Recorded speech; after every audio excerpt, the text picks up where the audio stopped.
என்னப்பா ரெடியா? ரெக்கார்ட் பண்ணிக்க. பாஸ், நம்ம சப்ஸ்கிரைபர் ஒருத்தர் ஃபோன் பண்ணி இளநீர் பாயாசம் பண்ணி வீடியோ போடுன்னு சொன்னார். இன்னைக்கு என்னெல்லாம் பண்ண போறாரோ. ஸோ சரி பண்ணுறோன்னு சொன்னோம். ஆனால் அதை நாங்கள் பண்ணவே இல்லை. ஏன்னா ரொம்ப நாள் ஆயிடுச்சு, நாங்களும் மறந்துட்டோம். அவர் திரும்பி ஞாபகப்படுத்தினார். அதனால தான் நாங்கள் இன்றைக்கி இளநீர் பாயாசம் செய்யலான்னு சொல்லிட்டு ஒரு பிளான். ஏன்டா பச்சை போய் பேசுற?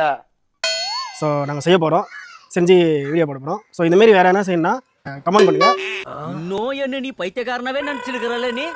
ஓகே வாங்க, இப்போ இளநீர் வெட்டி இளநீர் தண்ணியும் வழுக்கியும் தனித்தனியாக வச்சுக்கலாம். நீங்கள் தேவையான அளவுக்கு எத்தனை தேங்காய் வேணால் வெட்டிக்கலாம், எத்தனை இளநீர் வேணால் வச்சுக்கலாம். ஸோ நீங்கள் எவ்வளோ பாயாசம் போடுறீங்களோ அதுக்கேற்ற மாரி தான். என்னங்க எனக்கு ஒண்ணுமே புரியல. அதுதானப்பா எனக்கும் புரியல. கத்தி ஷார்ப்பாக இல்லை, மெட்டீரியல் சரியில்லை. ஸோ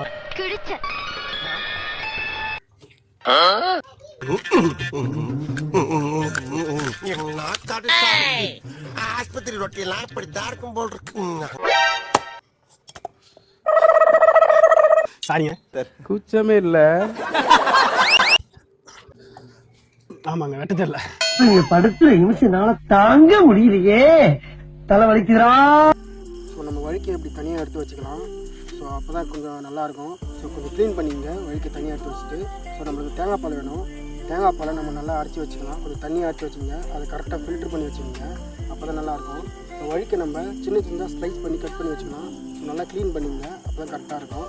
ஸோ நம்ம பாலை இப்போ காய்ச்சலாம். 400 ml பாலை கரெக்டாக காசுங்க. கொஞ்சம் நல்லா கெட்டியாக காசணும். ஸோ அப்போ தான் கரெக்டாக வரும். நல்லா கெட்டியாக இருந்தாலும் நீங்கள் அதை மிக்ஸ் பண்ணிக்கிட்டே இருங்க, அப்போ தான் நல்லாயிருக்கும். ஸோ நம்ம ஏலக்காய் தூவி அதில் போட்டுக்கலாம். பவுடரானாலும் சரி இல்லை தட்டி போட்டுங்க, நல்லாயிருக்கும். ஸோ கெட்டியாக பேருக்கு போதுமான அளவு சர்க்கரை போட்டுங்க, கரெக்டாக இருக்கும் உங்களுக்கு.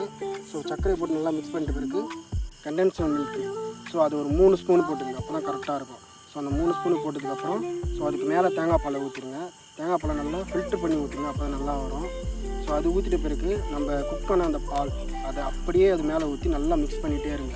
ஸோ அதை மிக்ஸ் பண்ணிட்டுக்கப்புறம் நம்ம ஸ்லைஸ் பண்ண அந்த வழுக்கையை கரெக்டாக அதில் போட்டு நல்லா மிக்ஸ் பண்ணிவிடுங்க, சூப்பராக இருக்கும். ஸோ நல்லா மிக்ஸ் பண்ணி விட்டுட்டு ஒரு 2 ஹவர் இல்லைனா 1 ஹவர் உங்களுக்கு பிடிச்ச மாரி கொஞ்சம் கூலிங்காக சாப்பிட்ற மாதிரி ஃப்ரிட்ஜில் வச்சுட்டு அதை எடுத்து திரும்பி வெளியே வச்சுன்னா ஸோ சூப்பரான இளநீர் பாயாசம் ரெடி. ஸோ நம்ம சாப்பிட்லாம். ஸோ நல்லாயிருக்கும். ஃபஸ்ட் ஆஃப் ஆல் நம்ம சித்தி குடிச்சு பார்க்கலாம், சூப்பராக இருக்குன்னு சொல்லிட்டாங்க. ஸோ நம்மளும் குடிச்சு பார்க்கலாம். ஸோ நல்லாயிருக்கு, வேறு லெவலாக இருக்குது. ஸோ நீங்களும் ட்ரை பண்ணி பாருங்கள், நல்லாயிருக்கும். நம்ம சேனலில் அப்படியே சப்ஸ்கிரைப் பண்ணுறேங்க, நம்ம சேனல் அப்படியே ஃபாலோ பண்ணிக்கோங்க. இதேமாரி வேணா செய்யணும், கமெண்ட் பண்ணுங்கள்.